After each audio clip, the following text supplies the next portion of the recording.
Good evening, everybody. Welcome to Let's Talk Assassin's Creed, your number one podcast for all things Assassin's Creed. Good evening, everyone, and welcome to episode 162 of Let's Talk Assassin's Creed. We're going to be talking about, well, Declan, why don't you describe the topic that we're going to be talking about, and then we'll introduce our guests. So, it's a strange topic, but Assassin's Creed is always fascinating with the idea of, should the future be cyberpunk, with sci-fi hidden blades, or could it be a bit more far-fetched with wastelands like Horizon Zero Dawn and Mad Max? And I find it more interested, instead of talking about the proverbial future, what if we talk about what might be more law compliant and what would best fit the franchise? A cyberpunk dystopian future where Templars take control, or a more turbo catastrophe ridden apocalypse? And the best people to talk about law compliance is Marco and Sary from Access the Animus. Hello. Hello, and welcome back to the show. You were on our show a long time ago, episode 140. That was it, 140.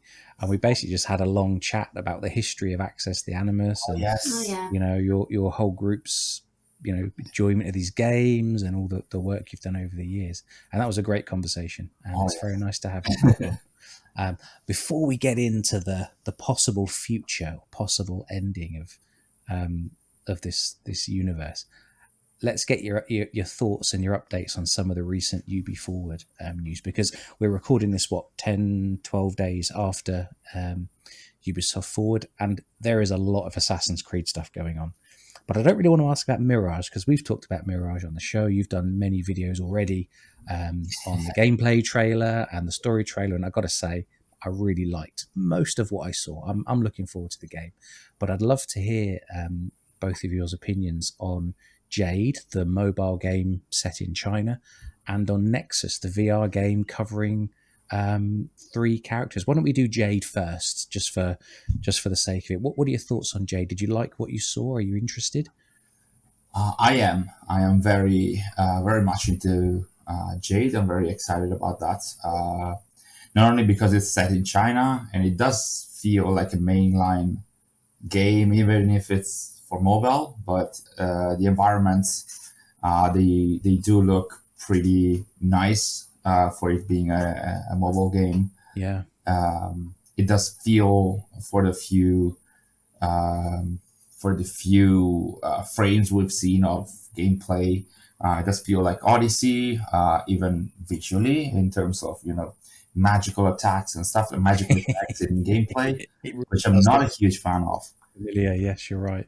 But still, I'm so pumped. But it does fit a mobile environment. Yeah, it does. It does feel a little bit more the a kind of free to play mobile game, especially if you think that it's mainly oriented or like originally oriented towards a Chinese market or an Asian market. And in general, it does feel like the interviews are talking about like a huge open world experience.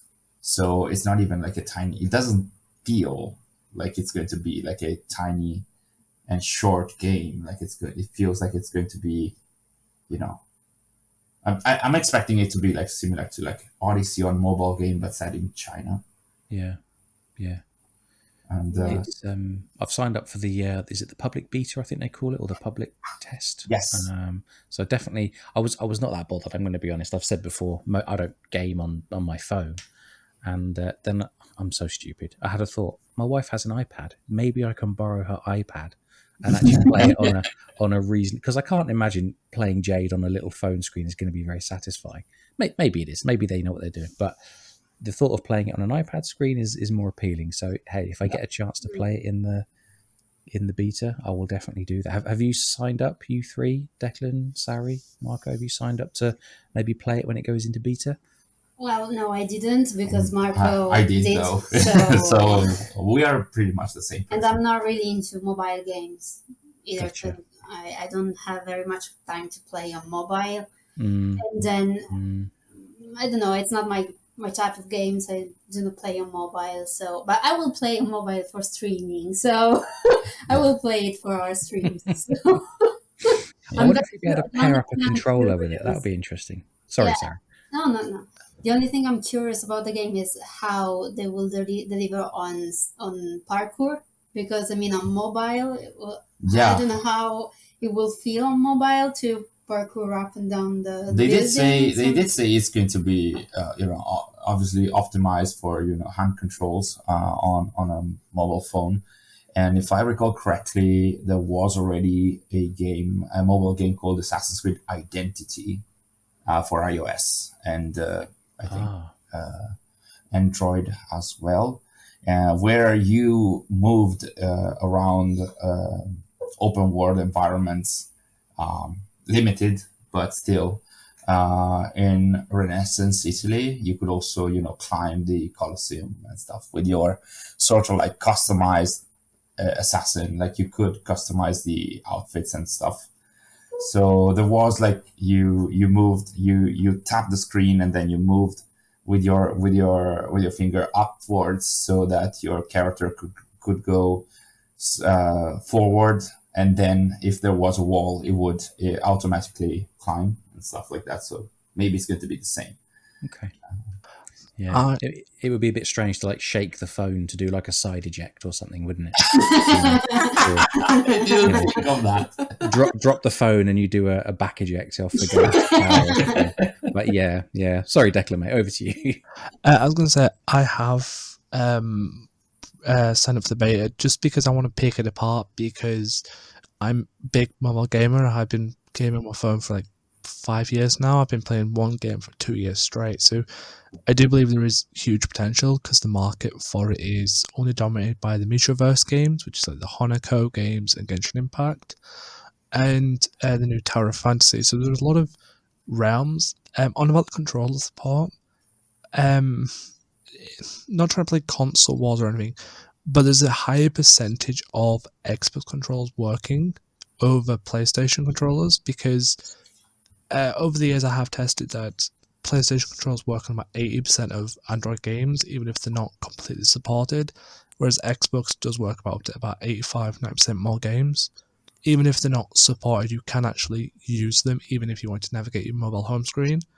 So if they don't have data controls, might be odd, because Division Mobile 1 does, but you could still theoretically use a controller. It would be possible, but the game will fail if Ubisoft doesn't think about a PC optimization, especially since Google Play has a localized storefront for PC now. And Level Infinity has just released Undawn, which is the new open world zombie RPG that has a PC optimization at launch as well.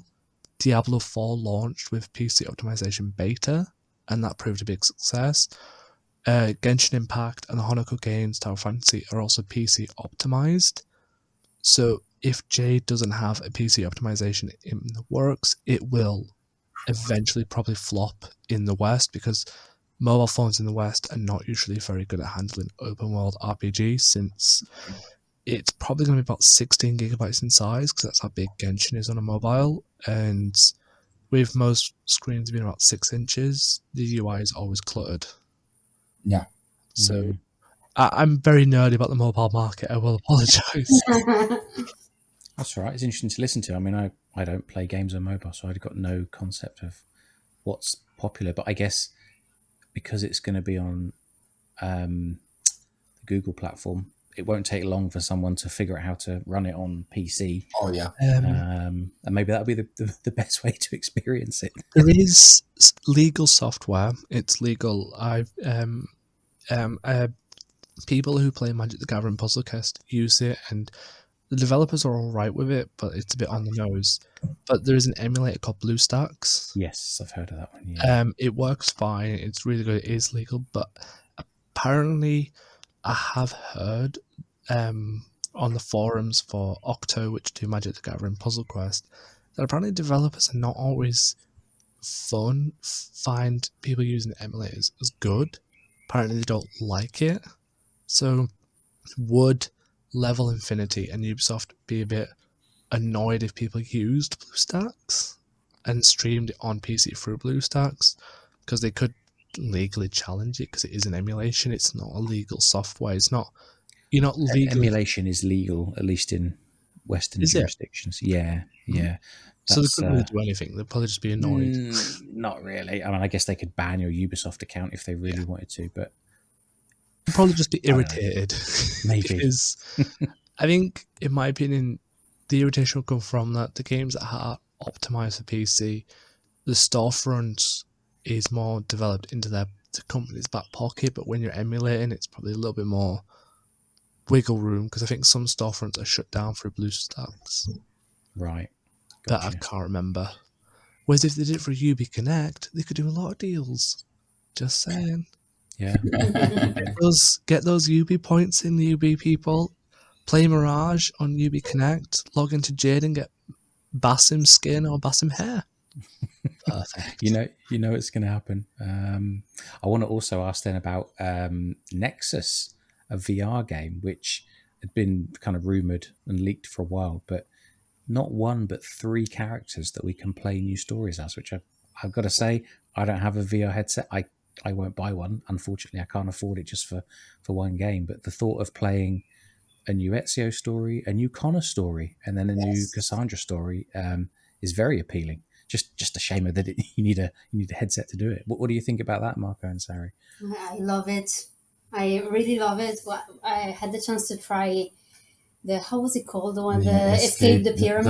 The Lost Pyramids. Yeah. Ubisoft invited us in Dusseldorf some years ago to try it. It was like a VR game about Assassin's Creed Origins. I mean, it was not Assassin's Creed Origins. It was loosely inspired, but it wasn't canon. Yeah. So. Gotcha. But it was so fun. So I'm really excited about Nexus. We don't have a VR platform, but we might think of. Yeah, we might think. It'd be nice to stream it, though it's going to be very expensive. So we are still considering the hypothesis. Yeah, but I love it. To me, I'm sold more on the idea of playing as Connor, because it's been a long time since we had any gameplay about Connor. Other than, I'm not even sure, did Rebellion eventually add Connor? Because it did have Arno, but you mean Connor Kenway? No, only Connor. I wasn't even going to mention that. I mean, well, the official website for Nexus. Yeah, it mentions that. Yeah, calls him Connor Kenway. So it doesn't. So it does. Yeah, it does. It does. The story profile for the website for Nexus has 3 pages dedicated to the stories of the 3 main characters of the game, and for Connor, yes. So it does have that. So I guess that Connor's story is not canon in the game. Sorry, I guess that's what's going to be. But it's interesting, imagining. I can also imagine one of the selling points could for hardcore fans is you can actually you flick your wrist, and within the game you can actually see the hidden blade. Can you imagine how many times I will flick my wrist and throw the controller? Try not. It's going to be like with the old Nintendo Wii and the nunchucks, that people pretty much television screens and breaking their televisions. It's going to be that all over again, isn't it? Yeah. Yeah. But it's going to be interesting, and also for hardcore fans, it will also have a little bit of modern day story. Yeah. So. That as well. Well, we don't know how it will be portrayed, but I mean, there is a wrapping. There's a modern day wrapping. As far as I know, it's we are going undercover for the assassins, but we are working for Abstergo and trying to understand. Sorry? It sounds great.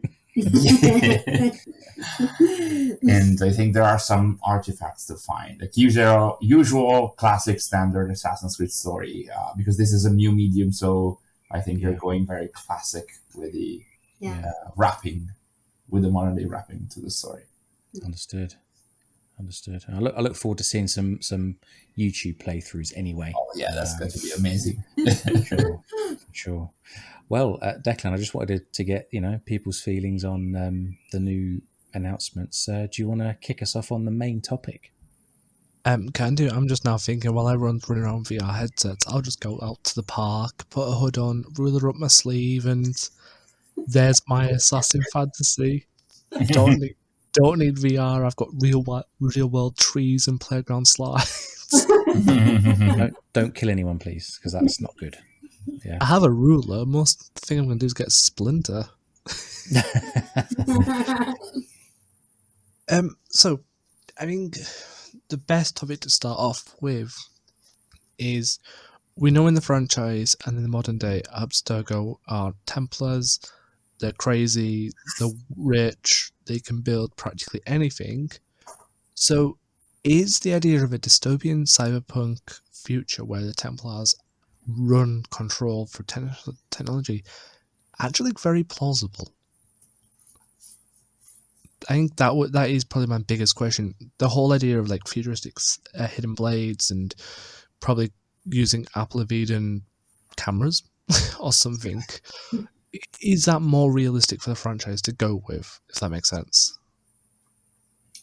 It's a nice question. I can see that a story like that could mirror in a way the aftermath of what we already know, like the Toba catastrophe is this main story event for the Assassin's Creed lore, which crumbled the first civilization society.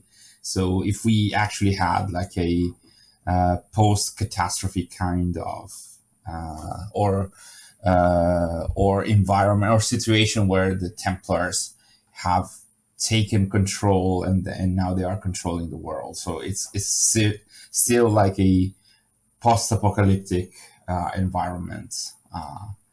I think we do have some elements already, like in the known lore, so we can have assumptions or about where a story like that could go. Like there could be elements for fans that already know what happened to the society after the Toba catastrophe happened. It's going to be interesting. It's a nice topic to have an episode of Let's Talk Assassin's Creed around. I think personally, it's kind of a topic that I've been thinking because when the Visions comic released, there was a lot of artwork for futuristic assassins, and I have seen pictures of fan art of assassins using, lightsaber type hidden blades. And it got me thinking that whole cyberpunk dystopian future is one that is very idolized in sci-fi technology, idolized in sci-fi movies. Assassin's Creed at its core is a sci-fi game. So would it be more realistic to have that dystopian future where it's technology everywhere? You're not an assassin dodging cars and traffic, but you're dodging high-tech security, drones, like Watch Dogs Legion type approach, but more ingrained in the Assassin's Creed universe, if that makes sense. Yeah, that'd be pretty interesting. I think there's a good chunk of the fan base who has been already asking for like a futuristic Assassin's Creed. So and that's a topic that I think one way or another people like Ubisoft or people that work with Ubisoft have already thought about or like tried to play around with, like a something like what you described in a way. Like you said, it was part of one of the stories that were meant for the Assassin's Creed Visionaries graphic novel. So there was one of the stories where was like, it was called Assassin's Creed No Tomorrow, and it meant to have like these this last remaining assassin doing her stuff to try and stop the Templars who are now controlling the world. And it's interesting to consider the idea of now you are alone against an entire world of technology that is trying to stop you.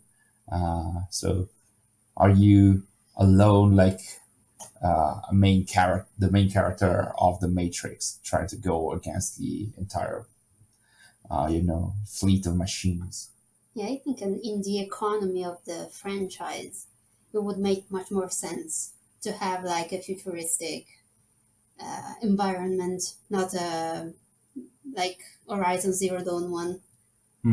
Because I mean everything is pointing towards the Templars winning.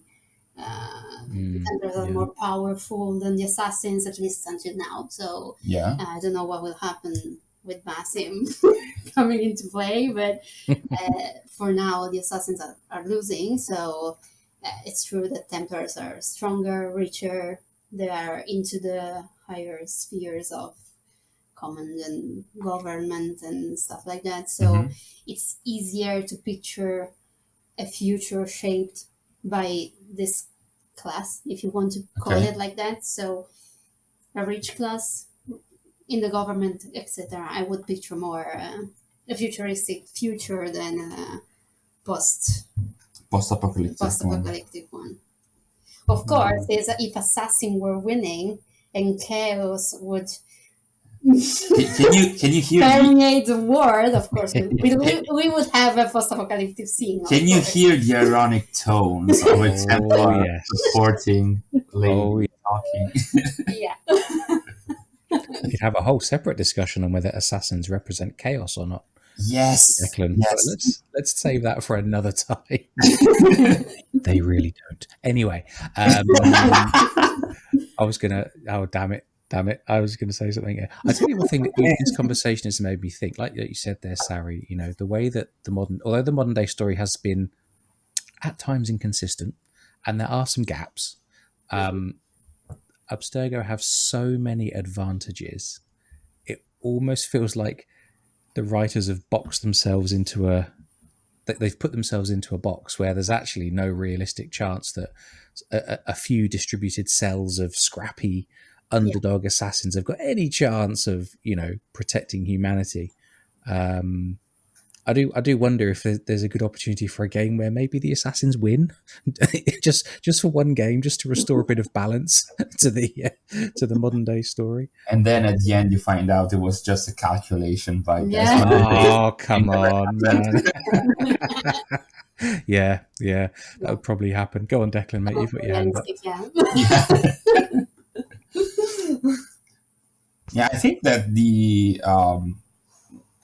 only way it couldn't be a futuristic kind of ending to the franchise,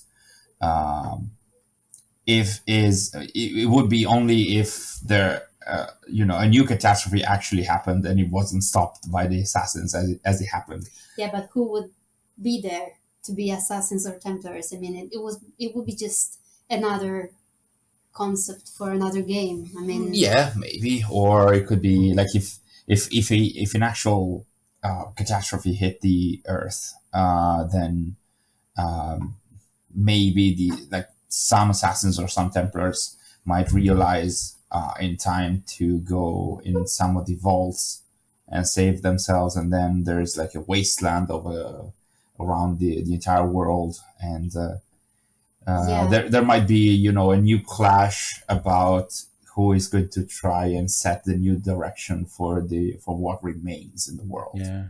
Yeah, but again, how many would survive?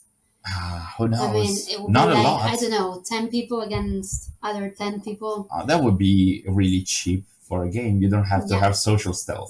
Yeah. Oh my god, it'd be like a campfire simulator, like a survival. Exactly, pretty much, Exactly. What you said there reminds me of the cutscene or the vision, if you like, that exactly Juno presents to Desmond at the end of AC3. What will happen to society if you don't do the right thing, quote unquote, right thing. I always found that vision, that little scene, so deeply disturbing. Of how someone's words and good intentions can be corrupted and misused. I always remember that ending really kind of making me feel uncomfortable. It's interesting because that is also part of the themes of Assassin's Creed 3 of things happening in cycle. Like Juno at the end of that cutscene says something like, "And so you see that what once was shall be again," something like that. So it's all in the theme of recurring events in history, like the catastrophes happening over and over again. There's like when you before you get to the end of the final room in the Grand Temple, there like the key is a Ouroboros design of this snake that goes on and on. Like AC3 has this subtlety, like subtle elements about that, and so that vision too is about you're trying to set a new direction, but eventually your words will be misinterpreted, and it still will happen as it is planned. Very disturbing, but also super interesting when you put it in very deep. Yes, absolutely. I need to replay AC3. I've only played it once, and I remember really enjoying the story and the modern day, and I enjoyed the historical part of the game, and I really need to replay it and properly absorb it, Anyway, sorry, Declan, you've had your hand up for ages. Go ahead, mate. Oh, it's all right. I quite enjoy listening to all this. I think the only thing that fascinates me, because I've had this topic with a few friends before, is when you always discuss about a dystopian future where the rich basically have enough money to buy technology, it's always Templars or Assassins. But what if the future of technology would never be Templars or Assassins? What if it would be Isu? Because we know in law there is a sect of, I don't know if the Templars and Assassins united, called, I had the name on the tip of my tongue. The Instruments of the First Will. That's the one. There could be a possibility that over time, after the failing of Resurrection Juno, that they could have amassed an army, a collection of sages who've looked at their memories and thought, you know what, I want to be like that again. Instead of rejecting the memories or going and saying they've accepted and want to be like that. I've always thought there could be a possibility that Basim and Fear or whoever could help Instruments of the First Will to take control, leading to the point of a future where the whole world's ruled by technology is not Templars or Assassins, it's the Isu. So the cycle begins again of another Isu reign. And it will then ask the whole problem, if the Isu reign again, will the Isu fight again, forgetting everything they once learned? That's pretty interesting as well. Because like you said, we do have elements of that in the story already. If I am not mistaken, the Assassin's Creed Uprising sort of like implies that at the end, all the Instruments of the First Will are gathered there, like in that final environment. I think it was somewhere in Australia or something like that. And they pretty much imply that after Juno is defeated, that also the Instruments of the First Will are defeated, but they were presented as a worldwide organization. So in that regard, they couldn't fit, they couldn't all be in the same warehouse that exploded, like the entirety of the organization. So it could be nice to have them appear again. Also because the Aita sages are still recurring elements throughout the human genome, while the Aesir or Asgardian sages or Reborn Isu, because they shouldn't be called sages. I had a few comments recently after we released a video on the story about Basim. Explain that point again. Yes.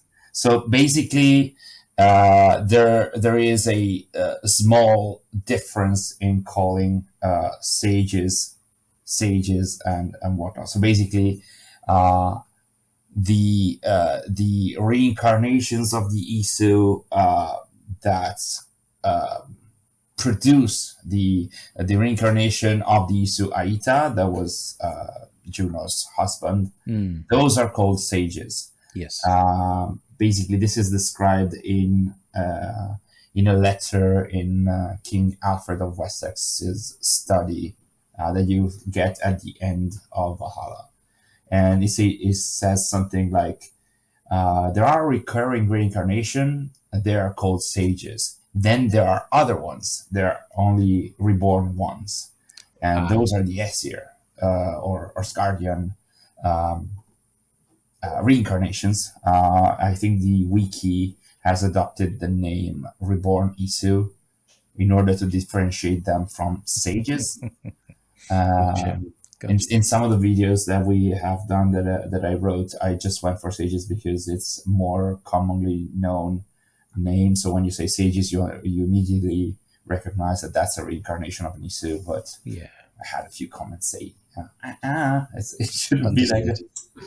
I love that kind of depth of debate, though, about what word we're going to use to describe this group and this group, because yes, there are some differences. That's true. And so in that regard, having the Aita sages being reborn over and over again, because those were not stopped. Like the sages for Aita will continue to emerge amidst the humans within AC. So now imagine new Aita sages being reborn and finding out that Juno is already dead and their purpose in life is gone. So they can either end their lives, or they can try and start something different.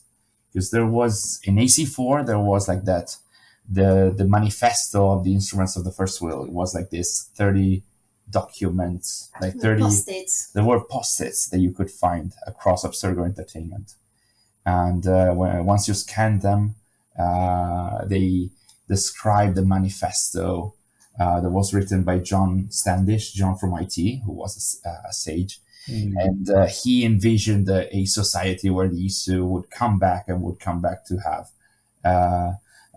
to be in control of society again, and then humans would go back to be their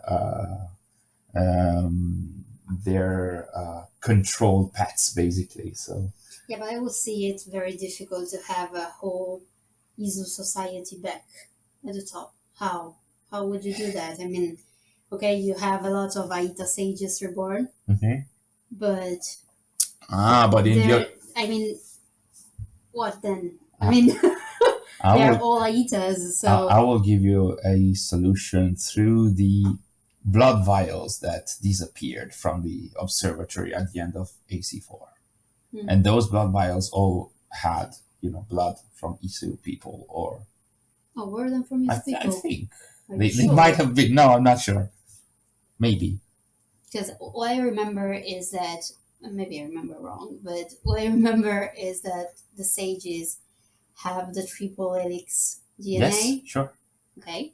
So from the little pieces of triple helix, you could try and create new Isu. Yes. Isus. That's what they were trying to do with the Phoenix project. But they will need Templars because they have the technologies. Yes. So that'd be interesting. It was kind of like explored already in Assassin's Creed Uprising. Like the Templars are doing this thing. Are they working to recreate the Isu or just to study them? That's interesting. Like an entire society could be. You've mentioned, I think Declan mentioned it at the start, and then you've mentioned it there. So 2 different comics, Uprising and was it Visionaries?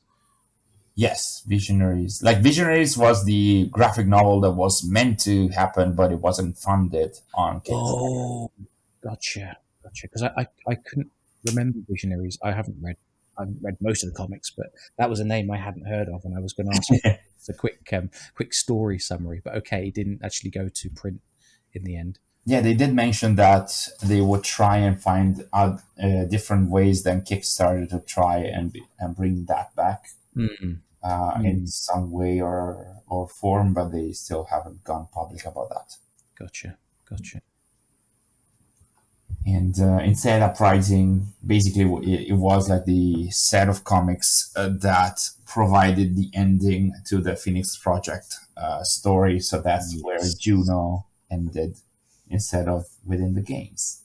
I need to find and copy and read those, because I would like to actually read the conclusion to that storyline, and I'm sure I could find it. Maybe you have a video about it, but I'm sure I could find a video explainer. But there's nothing that quite beats experiencing it yourself. Yeah, and I would like to read that one, because it was a multi-game plot line, and pretty much, yes. You don't get the payoff. So yeah, I need to find that one and read it. Yeah, it might be complicated to find the paperback version. If I recall correctly, even that comic had a troubled development in that the final issues, they weren't printed, but they were only made digital. And then they had like a collection, like 3 collections for the 3 main arcs of the comic. But the single issues, I think that like issue 8 to 12 or something like that, they weren't made available physically. So it did feel like that comic too, like in itself, wasn't super successful. So not a lot of people saw how Juno died in the comics. Yeah. And maybe that's for the best. Yeah, indeed. You did, when you said there, Sary, about sages having the triple helix DNA, it did make me think of, how many sages have had these visions, had these nightmares. They've gone to their doctor. The doctor said, "Okay, we're going to run a blood test." when the lab technician does the blood test and says, "Doctor, there's something really strange going on here." But it's that mundane stuff, isn't it? Which I know is not very exciting for a video game or a novel. Oh, that'd be pretty fun. Yeah, but actually, the biggest part of blood tests do not check DNA. So that's true. Yeah. So good point. Only Abstergo does. Only Abstergo does. Only we do that. Look at her. I see how you've really adopted the identity there. Absolutely. Yeah. I'm going to take a little segue here, because as Declan said, a recent series of video games that deals with post-apocalyptic storylines is Horizon.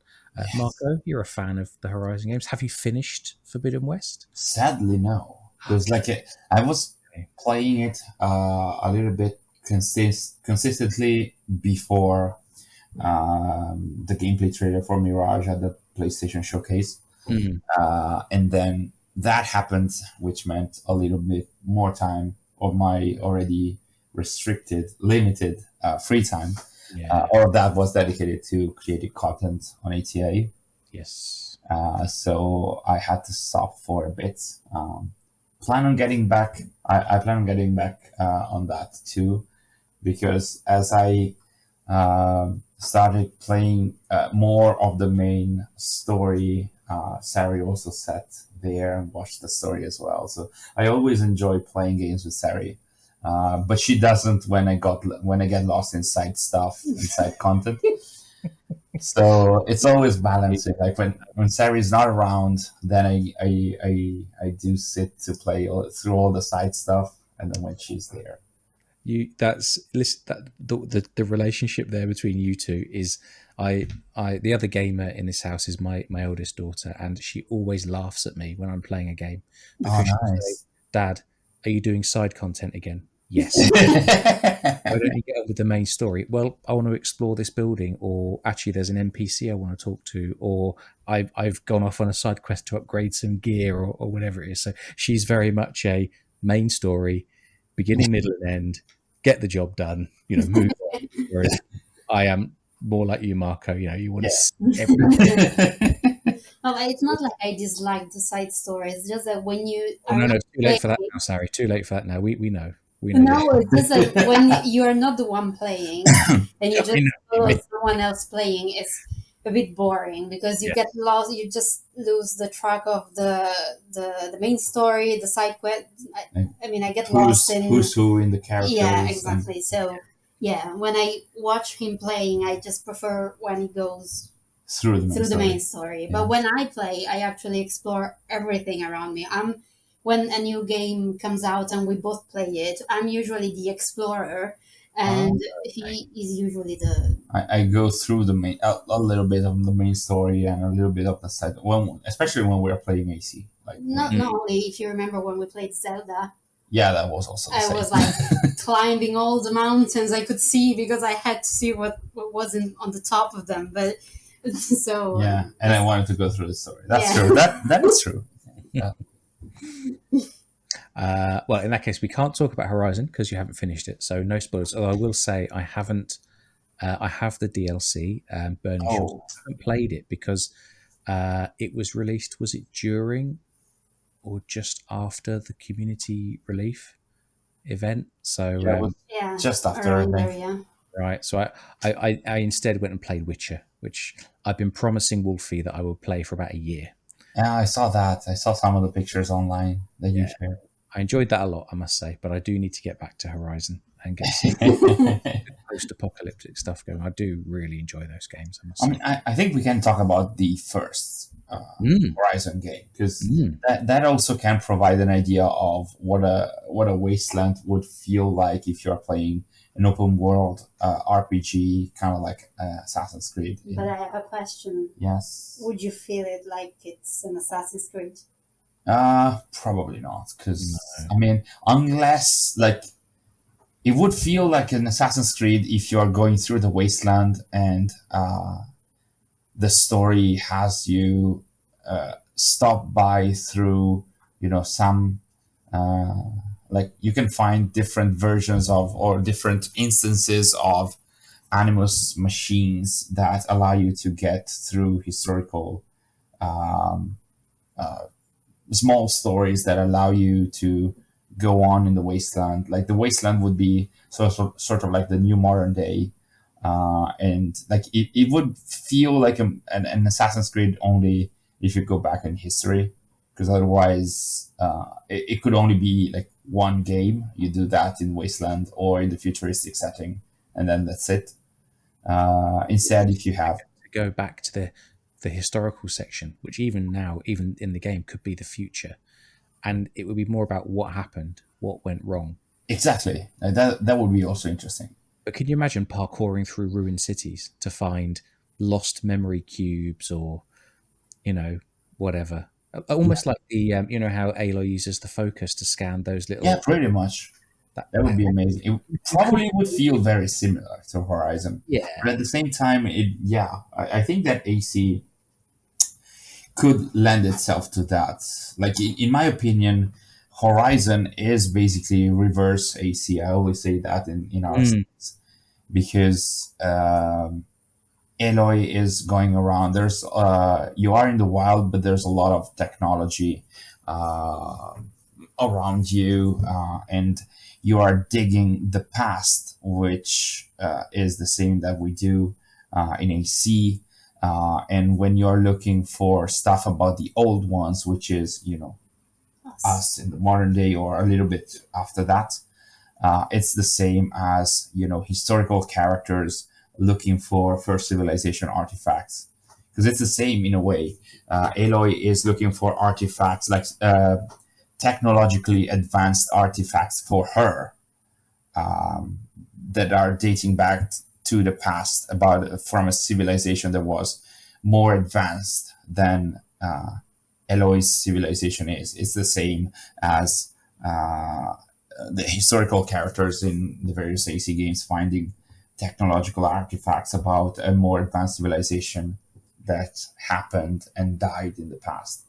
It's very similar. That's also why I love Horizon, because it's the kind of story that I enjoy. Digging about the past. Yes, yeah. The future history that you learn as you uncover little memory recordings and the hologram recordings. You could really have some fun with that if your playable character was a sage, and yes. as you played, you were uncovering your own memories.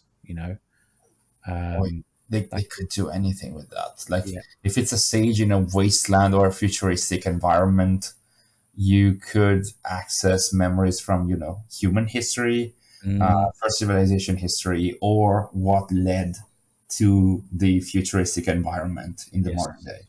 Yes. So within the same character, you could access everything. Yeah. There you go, Declan. We're done. We've got our pitch for the game.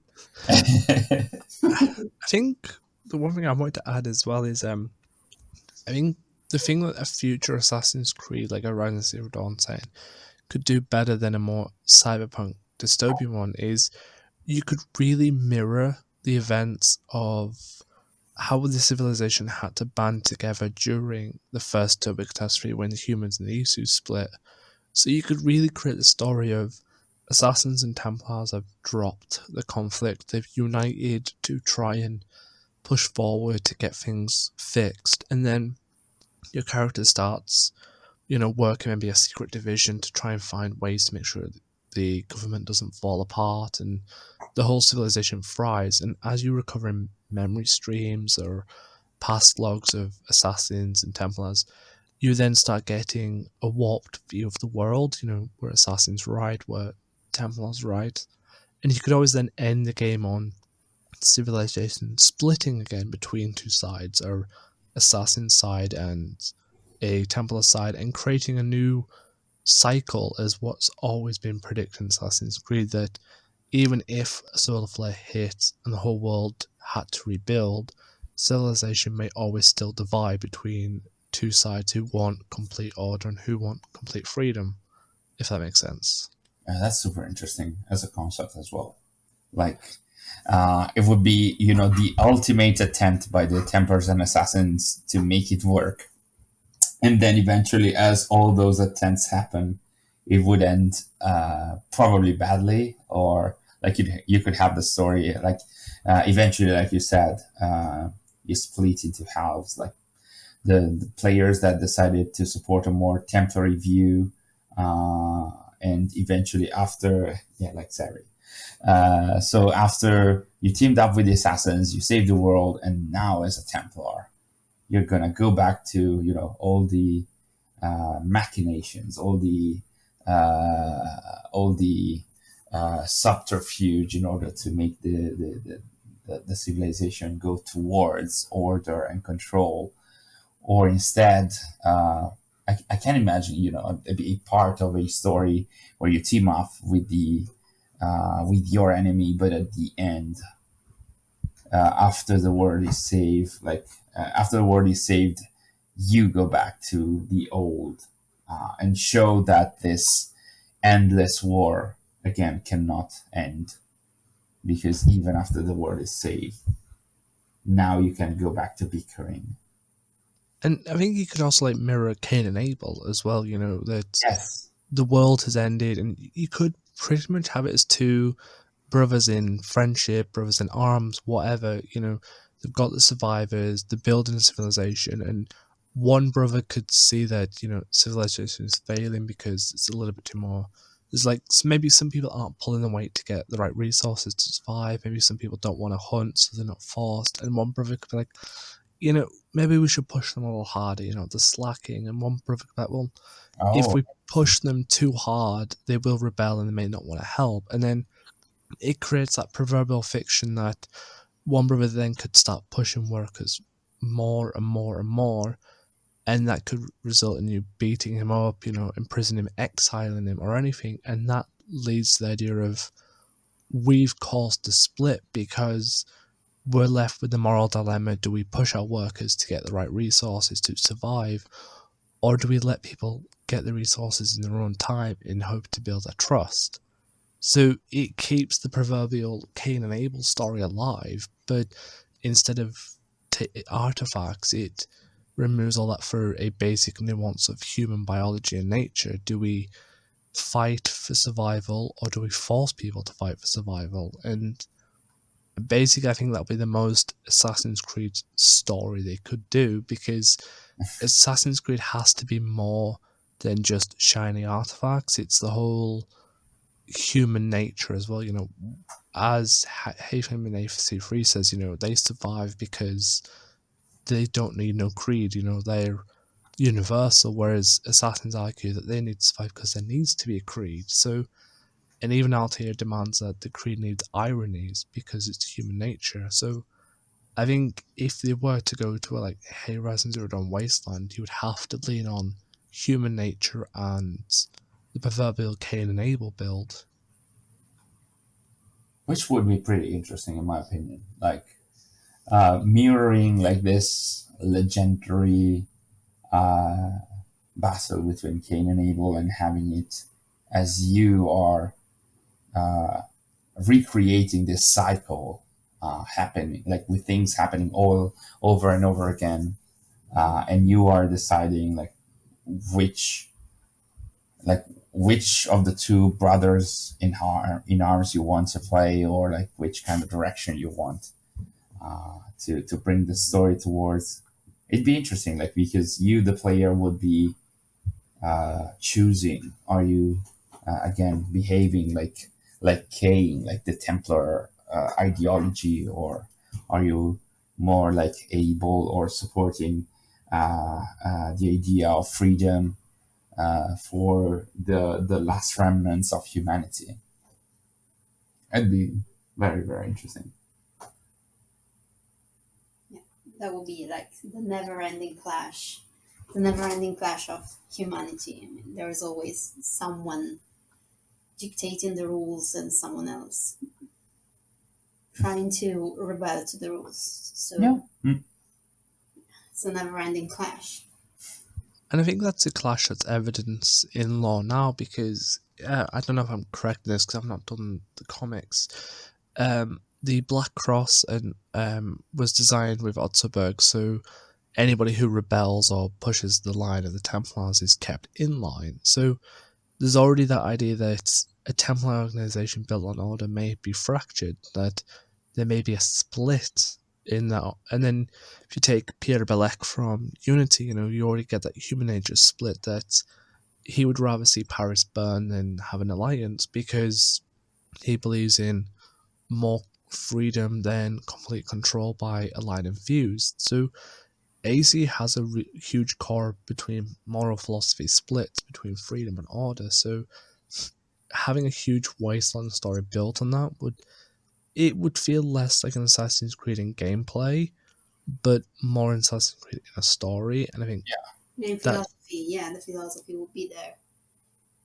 Yeah, and I think really Assassin's Creed shouldn't always lean on gameplay, but also an Assassin's Creed story, if that makes sense. Yeah, it does, even though usually games are built starting from gameplay and then you wrap the story around. So some, like an initiative like that, I'm not sure. Like they would have to sell it on some gameplay features and the setting maybe. But that was Initiates.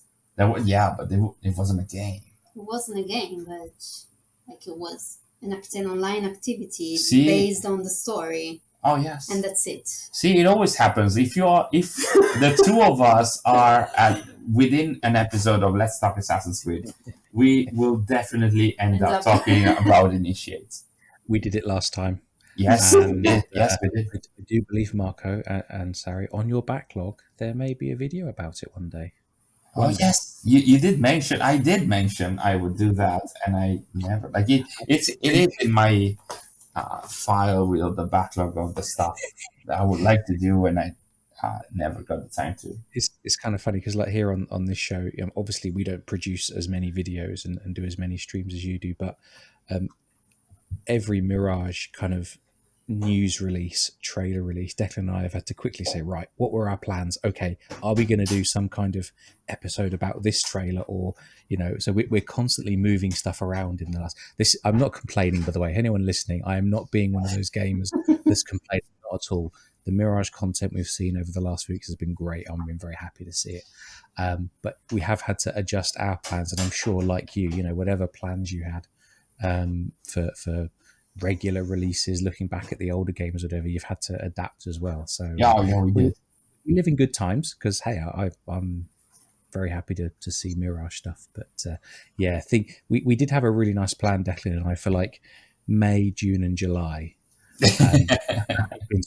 Basically, we're just winging it week by week now because but yes, we must get back to some of those plans at some point. Anyway, sorry, I had to step away for a moment just to quickly chat to the family, but so I missed a bit of the conversation. But so I'd say, just say one thing, right? Although I've played a few of these post-apocalyptic games and I've enjoyed them very much, the whole subject is quite depressing. You know what I mean? About society is gone, humanity is hanging on by a thread or whatever. And I don't know, it would be quite a sad game, I think, potentially a miserable game to play. But some people like that. Yeah, hence why probably the part of the game within the, if we're talking about the Wasteland scenario, the Wasteland part would have, similar like to the modern day that we're having in the main games currently. So like you're moving in the Wasteland, and then you find an access to the memories, and then you spend hours in the historical memories. Then you spend a few minutes in the Wasteland, and then you go back for hours. Because otherwise, I wouldn't see like a full game unless it's a wasteland where nature took control again. Because otherwise, the environments will feel very sad and depressing throughout the entire map. So it would be. You can make it really, really meta, and that is a deliberate joke. Based on what I'm about to say, you could make it really meta, and you actually find an old VR headset that you get working. You put it on, you go and play. Anyway. Sorry, Declan, mate. Well, a little curveball I would throw in, because it's something I have touched upon in the podcast before, is when we talk about all these things, we have these envisions of the next AC game looking basically, no offense, but the generic type AC game we see, whereas a Wasteland type story could be more best told in a Life is Strange type built game, or a Quantum Dreams type, Detroit Become Human type game, where it's a game that they could sell as a simulation story.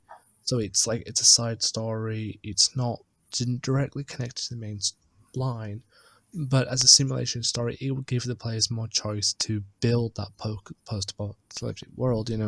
Could they make those hard knock decisions, and at the very end of the game, you then get an outcome of, have you created the next world in the way of a Templar, or would you create the next world in the view of an assassin? And I think sometimes with these type of stories, they may not work in a typical open world RPG or a linear one-to-one city, but they may work if Assassin's Creed was to use the Infinity Project and develop a new style of game just to tell these stories. So you're thinking of, the new Infinity platform would allow you to, yeah. It's like, I've had this wild idea since Infinity was released that maybe for once Assassin's Creed can branch out to more exciting projects for the franchise. So do they want to tell a Cyberpunk story in an open world RPG? Maybe not. Do they want to tell it in a smaller Mirage style gameplay? Maybe not as well. So why don't they create a newer experience and a smaller title built for that setting? What if the world had ended and you had to make the choice between freedom and order? Do they want to tell that in a Mirage style game or RPG? Or should they create a comic book style game like Life is Strange, that's a choice based game, or a Detroit Become Human where every choice matters? So I really think that Infinity has this possibility where these smaller stories may not need to be told in huge budget AAA RPGs or AAA linear games, but could be told in smaller dedicated titles built for them, like Life is Strange and stuff like that. I am slightly crazy with these all ideas, I won't lie. Well, I think that, I'm not sure if it was confirmed or only rumored or through the leaks, but it was mentioned by some of. It was mentioned or rumored that the concept of the Infinity platform would allow smaller studios to spearhead their own smaller Assassin's Creed game.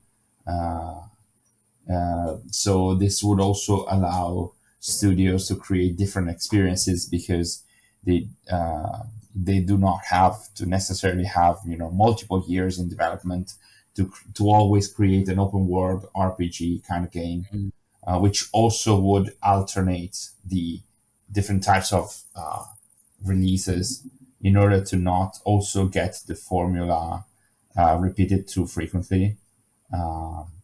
So I mean, for example, we might be seeing already something like that in a proto version right now, because like Mirage is a smaller scale kind of game. It's going to be an open world, but like within a main city and some wilderness around it. And I'm seeing a lot of positive comments about that. Like the few news about the size of the map, it's been all welcome by at least the comments that I've seen. So maybe I'm a little biased, but we'll see when that actually like when the game releases, and if fans take too short to complete the game, they might still complain. But at the same time, after spending, like if you're trying to be a completionist on games like Valhalla, that will take you a long time. There's a lot of fatigue. There's a lot of fatigue with that. So having different types of experiences could keep the franchise fresh for standard gamers who just want to enjoy the new AC, knowing that it's not going to be always a 300 hours marathon. Otherwise, you can't get to the end of the game. So I think that if it's going to be like that, it's going to be a smart move. Yeah. Isn't it interesting? I was thinking about this the other day. Haven't had a chance to even discuss this with you, Declan. This is continuing the point about Mirage. Games, at least on the console side now, are heading towards $70, £70, €70 as the new standard price. But we are getting, a full Assassin's Creed game for what, 40, 45? Yes. Honestly, I'm happy with that. I'm happy with a smaller game that costs less. I don't need a 200-hour game or even a 100-hour game. It's plenty, more than plenty. It's everything I've seen in terms of the gameplay trailers, the look of the game looks great. We've talked about parkour already, as have lots of other channels. There's probably no point going over that, but you know what? Everything else looks pretty good, and I'm looking forward to it. And I'm looking forward to being able to finish it in a week or two, not like you said, Marco, not a month or two or longer. You know what? I actually expect Codename Jade to last much longer than Mirage. If you are playing it, like if you get the time and potentially the smartphone or tablet to run the game, because I don't think it's going to run on every type of smartphone and tablet. But potentially, because it does look to be based on Odyssey, and not just its gameplay, but the philosophy, like the development philosophy. It does seem like you see the environments. They are these huge maps, and like in the trailer we see different shots of completely different maps. So it does feel like there are. It's more like they are biomes in a way, not like Odyssey, but almost.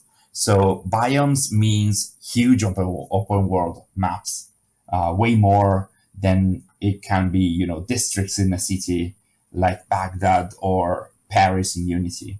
So I think also the objective of a mobile game is to keep you playing. Yeah, sure. So So it's different from a console one. Yeah, and also knowing that Mirage will not be a software as a service kind of game. Like supposedly there's not going to be a post-launch for the game.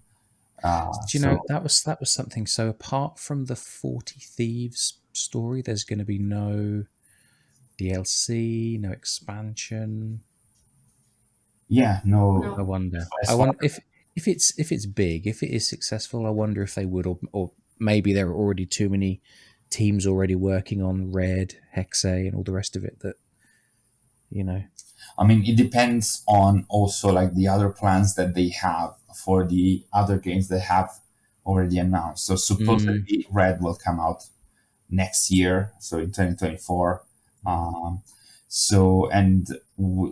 There's already Codename Jade and Nexus, even though they are on wildly different platforms, meaning that not everybody is going to play all of them. Yeah. But still, I mean, because they are different platforms, if they see the Mirage is that successful, they might do a DLC. But it seems like it's not their plan. So if they're going to change it, the DLC will release several months after the main release. So Indeed.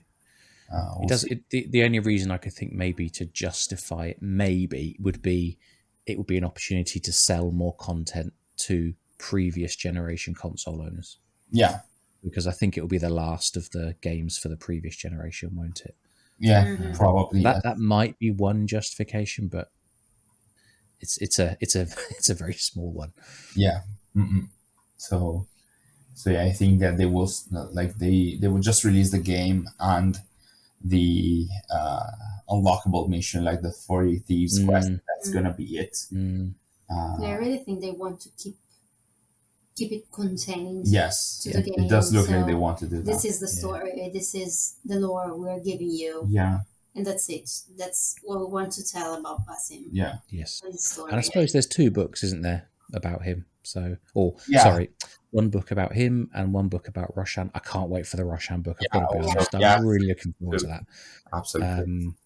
And hey, we've got a lot of content in the transmedia about these characters. So also because like imagine like if there was like a sequel DLC to Mirage, or depending on when Mirage is going to end in terms of Basim's story.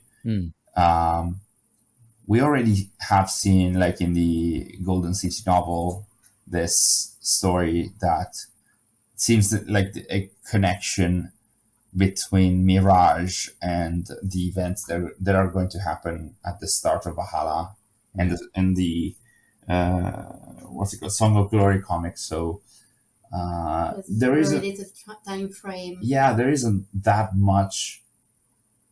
Good point.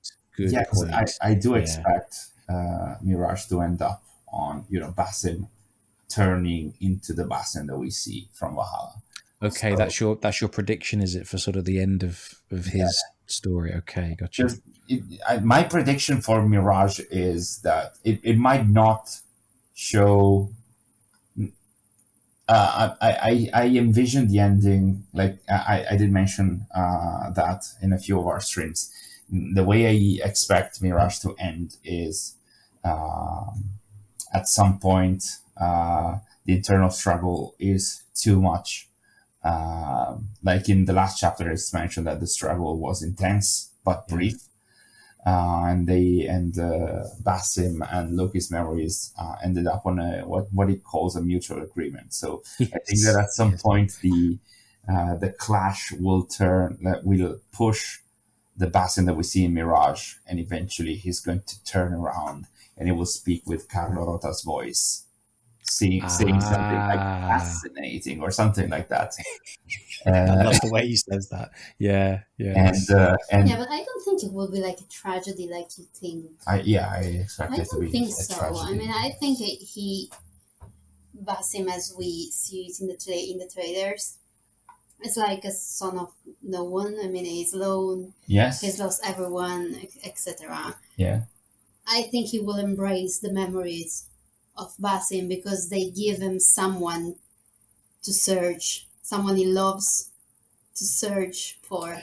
Like it's a different personality of his because everything he had is lost. Yeah.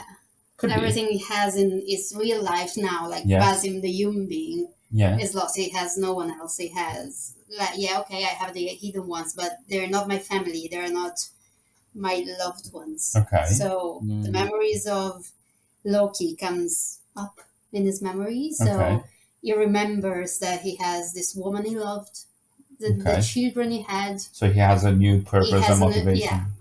I don't know if it's going to be a tragedy, like, okay, I surrender to you. It's more like I embrace what you're giving me. I don't think it might not be surrendering, because that's like, I'm talking more about an internal struggle. But yeah, it could be like, instead of, is it me or is it the other me? It could also be like you said, like it's interesting. Like, I'm embracing this other life because the current one I'm leaving is empty, or like because we see that Basim will also clash with Roshan. And that seems to be being pretty heavily hinted at, doesn't it? Yes. Different scenes and the side characters. The Nihal, is it? The lady potentially Nihal. telling him to question this group. Although one thing we've got to keep in mind, and of course there could be enough gaps in the story that they don't need to. The writers don't need to neatly tie up all of the bows, but Basim is sent to Norway, at the orders of the Hidden Ones. So although they've got concerns about him, he hasn't completely fallen out with the organization. Yeah, exactly. So I suppose he can fall out with Roshan, but not completely alienate himself with is it Mentor Rayhan and whoever else is running things. So they've got quite a tricky job, the writers, haven't they? To create something interesting, create conflict, create story arcs, but not conflict with what we've seen in Valhalla's story. I think and in the novels as well, that's very interesting, because like what we see in the Golden City novel is that the Basim we see there is already the turned one. Like he is already looking for Odin's reincarnation to have his revenge, but he's still in his very early search phase. So I think that in Mirage we're going to see when or how Basim turns into the first instance of what we see eventually in Valhalla. We might see how he meets Sigurd in whatever it is, or not, because I think they met in Constantinople, so we might not see that as well. That would be after the Golden City. That will be way after the Golden City. So I don't think so too much. If they want to bridge the games, it would have to be a time skip into the future, probably. Or otherwise, the game might end on him turning. I used to kind of really want to see those obvious connections, but as I've got a bit older and played more different games and more different stories, I think actually I'm quite happy with some things just being left unsaid. Let fans come up with their own theories, or leave it to our imagination, or whatever, or future comics, or novels or whatever. So I wouldn't mind if we don't see any Raven Clan members in Mirage, but Declan, I realise the time, and we've gone a little bit off topic, but also for our guests, where they are an hour ahead, it's even later. So we should probably close up the show and let everyone go to bed. Bed sounds nice. I like bed. Bed's warm. Just one question for you. We have talked about our opinion about the futuristic future, or Wasteland. So what is your favorite idea about that? I mean, would you prefer the futuristic future or a Wasteland for an Assassin's Creed present day game? Ooh, I would prefer the futuristic future. Interesting. Because the Wasteland just makes me sad. and sorry, Sary, even though total control and subservience of humanity to Abstergo through their use of apples of Eden terrifies me, at least the humans are alive and have some kind of society. And I mean, I would love a game purely set in that sort of setting, but the idea of a lone assassin, maybe an assassin sage uncovering some memories of a previous time and says, actually, I'm taking these guys down, I would love that. I think the Wasteland stuff, I mean, me, I love the Horizon games. I think they're amazing. But man, it's depressing. all that human history and knowledge and everything that's now gone. So yeah, that's what I would vote for if I was given a choice. However, I know nothing about like good story writing or game design, so whether it would actually work as a story in a game, I have no idea. neither do us. I mean, Neither do we? yeah. Do we? What about you, Declan? Pick one. I would always pick Wasteland over Cyberpunk because I think Wasteland could tell a more philosophical story about the Creed, and I'm probably one of the rare few fans who is actually obsessed with the idea of everything being on a cycle.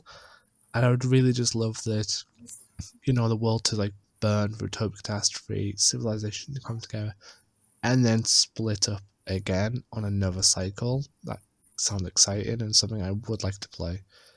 I wouldn't want to be like the one who causes the cycle, though. I'm too much of a good guy. I don't play villains in games. Who likes being? That's always the joke, isn't it? People who play these RPG games, all this choice, and then most players generally try to be as nice as possible to the NPCs, and you bump into someone in the crowd and you apologise and you pet all the cats because who wants to be nasty, really? Come on. All right, Declan, buddy, close the show. So that is sadly all we've got time for, and I think, like all things Assassin's Creed, it's an interesting choice, Cyberpunk or Wasteland. But neither of these options are better than the other. They both can tell different stories, and I hope Assassin's Creed does find a way to explore them. Thank you to Marco and Sary for joining us. Thank you for having us. It's always good to have Access the Animus on. And if you guys want to join in the discussion, remember you can email us at assassinscreedletstalk@gmail.com, Twitter at acletstalk, and at jamesliquid. Or if you're feeling fancy, we do have a Discord server, which is always in the YouTube links. You can come pester us on there. And we'll see you all next week. See you all soon.